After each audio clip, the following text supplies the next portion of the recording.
ano nang kalalabasan kahit yung kaso hindi totoo, ano. Hmm. Eh, nilagay lang ng homicide. Eh, bahala na ang judge noon kung... Hindi siya nakakaalam noon. Saka yung may alam nung batas sa ganun na.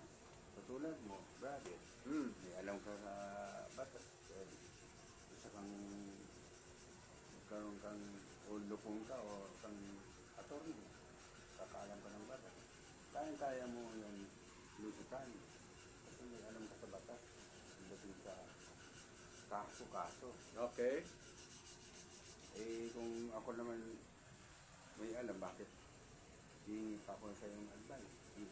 Gagawin ko ng nararapat para masolve ko yung problema ko sa kumpanya namin.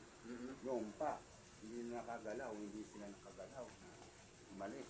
Oo. Kasi titirahin ko na siya doon kasi may alam ako sa batas.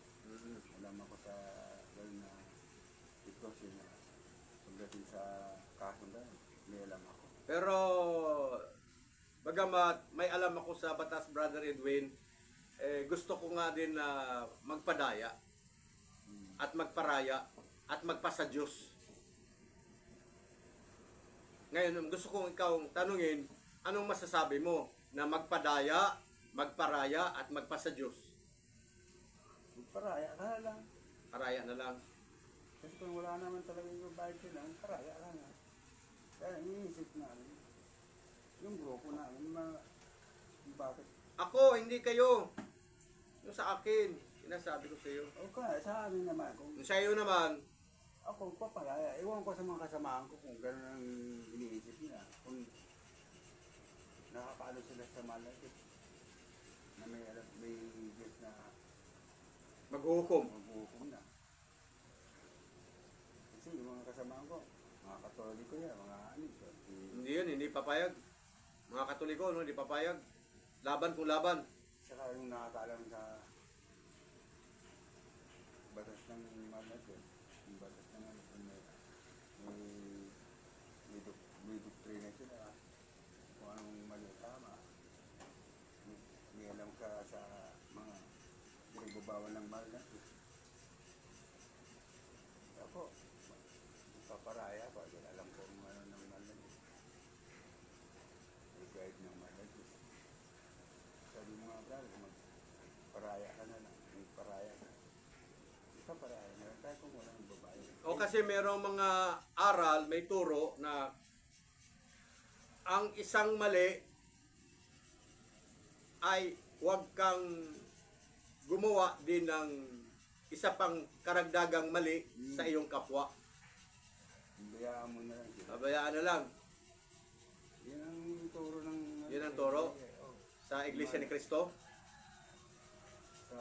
Nabasa ko lang siya sa Napapanood mo sa YouTube. YouTube. Mm. Brother Eh, Brother Eli.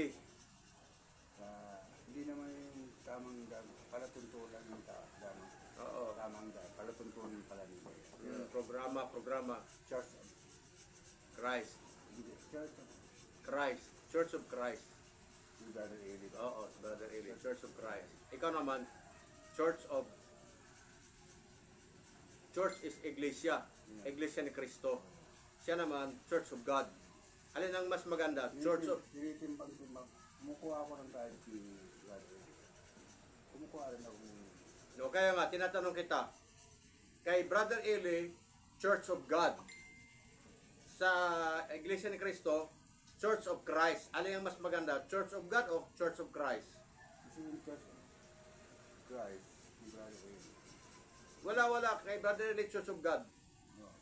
Hindi Brother Eli. Yung mga naunang nanampalataya. Yung naunang pang Iglesia ni Cristo. Iyan ang binabasihan ng Iglesia. Itong mga sinasabi ni Brother Eli. Noong pa naman yung daan ng Iglesia rin. Kaya hindi magtugma yung aral ng dalawa. Hindi magkatugma, no? Kasi doon pa lang sa 2028 gawa. Ano sabi doon? Ang kalagay kasi doon,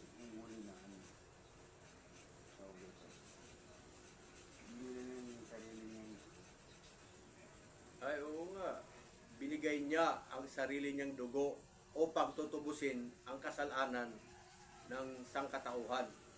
Oo. Hindi siya nakalagay. Hindi siya. Kristo. Hindi nakalagay na Iglesia ni Cristo. Si Brother hindi. Ito naman, Iglesia ni Cristo. Ang binili ng Diyos. Iglesia ng Diyos, binili ng Diyos. Iglesia ng Diyos, si Brother Eli. Si dito sa sinasan ko. Yan sa Iglesia ni Cristo, ang binili ng Diyos. Kaiba? Okay. Gawa 20 gawa yan. Okay. Yan, palagi ko na, So, palagi pag nagtatapos ang, huwag mong takpan. yan, yan ang, Pati ulo mo na kita yan sa... na, ano ko, kinukumpare ko kung tama ang gawa mo. Palagi yan. Okay, ako po ay magpaalam kasi alas 12, mag-aalas 12 na yata. Alas 11:56. Oh. So, kailangan na namin kumain ng tanghalian. Ngayon, ewan ko kay Brother Edwin kung kaya ba niya makikain dahil nalalason siya. Hindi na, kumain na po ako sa amin. Kumain na siya, natakot. Natakot na makikain sa akin. Kumain na ako. Kala ko ba, tanong ka pa kung anong lulutuin? Hindi, ako pag nagluluto, talagang kakain ako. Pero hindi naman ako yung sabi, Ididimanda ko yung, sino nagsabi sa'yo nilason ka, ididimanda ko nga. Anong pangalan? Sige, bigay mo sa akin. wala naman hindi nakapangalan eh. Ako ay demanda mo. Kasi ako nagluto. Wala naman na ako sinasabi niya. Sino nagsabi, bigay siya ng asukal. Didimanda ko para matauhan. Wala na yun. Kasi, Anong wala na yun? Hindi na yung sagot niya ako eh. Pinakain niya ko. Kaya sabi niya, Hindi, sabi mo sa akin, para idimanda ko, para... huwag na, ba't pa didimanda mo yun? Wala naman kalaban. Tinuruan lang ko. Ito ang kain mo. Yun, ay mas maganda. Oh, pero sabi mo, ay, nalason ka, Edwin. Yun ang sabi sa akin. O, di, nalason ka. Lason daw ako. Oh, so kung nalason ka, ididimanda ko para magkapera ako. Naku po. Ha? Makakarating sa mahal na Diyos niya, puro karating manda. Tinutuwid lang natin yung tama. Na itong tao, nung wala man alam, yung sinabi lang sa akin, kumain ganito para mas maganda. Ganyan na ganyan kasi. Hindi, ang sabi niya, Edwin, nalason ka. Ganyan kasi, ang sinabi sa akin. Pinakain ko yung asukal. Yun ay mas masan. Hindi Ang ka po. sabi niya, nalason kayo. Oh, nalason ka nga, oh. Pero di siya nagsabi, saan ka sumagot? Yun yung nagturo na, yung tinuro ng tao na, yan ang glass. Hindi. Ginaganyan-ganyan din, ang pinakain ko ng asukal na imas ko tayo. Ang sabi niya, napod poisoning. Yun lang, hindi man siya nagturo. Yung sabi siya, diniret ka ron. Doon, yung tao na yun, hindi ako nagsabi gano'n. Eh, mali naman yung point ko. Agad-agad ako nag-uus ko sa tao na hindi naman niya alam. Kaya talagang aanuan mo ako. Kung babalakan mo na akong idimanda, pati yung sabi sa akin, nalason ka. Wala mong kaalaman-alam ng tao na. Sa tabi ko, Nabigyan na natin kaalaman. huwag na. Ako na naman sa harap na. Kasi yung tao na yun. May alam sa gano'n na kumbaga, nakatulong sa tao yun. Dahil hindi ako naghirap ng namimili dito. O, kain tayo. Ayaw. Ayaw ko. Ayaw daw niya kumain. Kumain na kayo. Salamat Ayaw talaga. niya kumain. Salamat talaga. Nakakatawa si Brother Edwin. Nakakatawa. Maraming salamat po sa inyong panonood na si Brother Edwin ay nalason sa kanyang niluto. Na siyang nagluto, nilason niya ang kanyang sarili. Ayan. Yung pinakain niya, hindi nalason. Yung nagluto, siyang nalason. Kasi si Brother Edwin, ang kapitbahay niya ay galing sa Samar na nagluto ng itlog, kinurutan yung itlog na sa kuko ng winitik. Ah? Meron ba ganun tao? Oo, ganun. Sa mga tao yan. Dito pala sa ibabaw ng Saan ba bulbul? inuuod na siya. Hindi tatanggapin siya. Kumbaga, nagtulong ka man din kasi. Nagtulong ka rin. Meron ka palang intention babalak na patay mo yung tao na wala mong kaalam-alam. Alalahanin mo, nung niluto ka, hindi ako tumayo. Ewan, hindi mo na nagbibintang brother. Hindi ka nagbibintang pero nagkukwento ka na kumukulo ang tiyan mo, umiikot ang mundo mo, at nagtumae ka ng Ayun, nararamdaman ko. kulay itim. Alam naman eh. Sabi mo, toxic. Toxic yun, toxin. Siguro ka ako mga toxin na ito. Ayun ang lumabas sa iyo. Pero hanggang ngayon dahil. Pero ang bilis naman, kakakain mo pa lang, tumae ka na. Ang bilis naman yung dati mo nang nakain yun. Iwan ko. Basta yung kinain ko galing yun. Hindi yun, walang kinalaman. Ang bilis naman eh, papunta pa yan sa iyong bituka, sa iyong sikmura, papunta sa bituka. Hindi pa na-digest yun. Yung nauna doon, yun yung toxin ang lumabas sa iyo. Ibig sabihin, nang dahil sa dahon ng kamote, ay... Ibang ang dahon dyan yan, oh.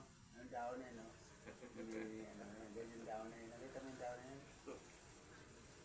Hindi nga yun, kasi nasa sikmura mo pa lang. Ang nauna mong kinain, ano bang kinain mo nauna? Bago yun, yung nauna, ano bang makita? Saan ka ba galing sa inyo? Anong kinain mo sa inyong bahay? Ano kakainin ko? Kakalian, almusal. Anong kinain mo ba? Huwag mo na intindihin, basta... Hindi, kasi sabi mo sa akin kung sino yung, anong pangalan nung ididimanda ko? Wala kayo didimanda dahil wala naman walang alam yung tao na yun. Nakatulong lang yung tao na yun. Walang alam. Wala naman na kung binanggit yung tao na ituturo kung wala naman kaalam-alam din yun. Ako naman nagluto. Bakit mo sasabihin yung pinag-bahay ka na, tapos bibintangan mo pa sila. Yan o magiging sarili mo. Nagsisinungaling ka. Hindi natulong. May nagtulong lang kasi nililipit na ako sa sakit. Okay. Kumain ako. Tawid na ako. Teka, kumain ka na. Ayaw kumain. Ayaw Kumain na kayo. Ayaw kumain. Kumain na kayo pare. Okay.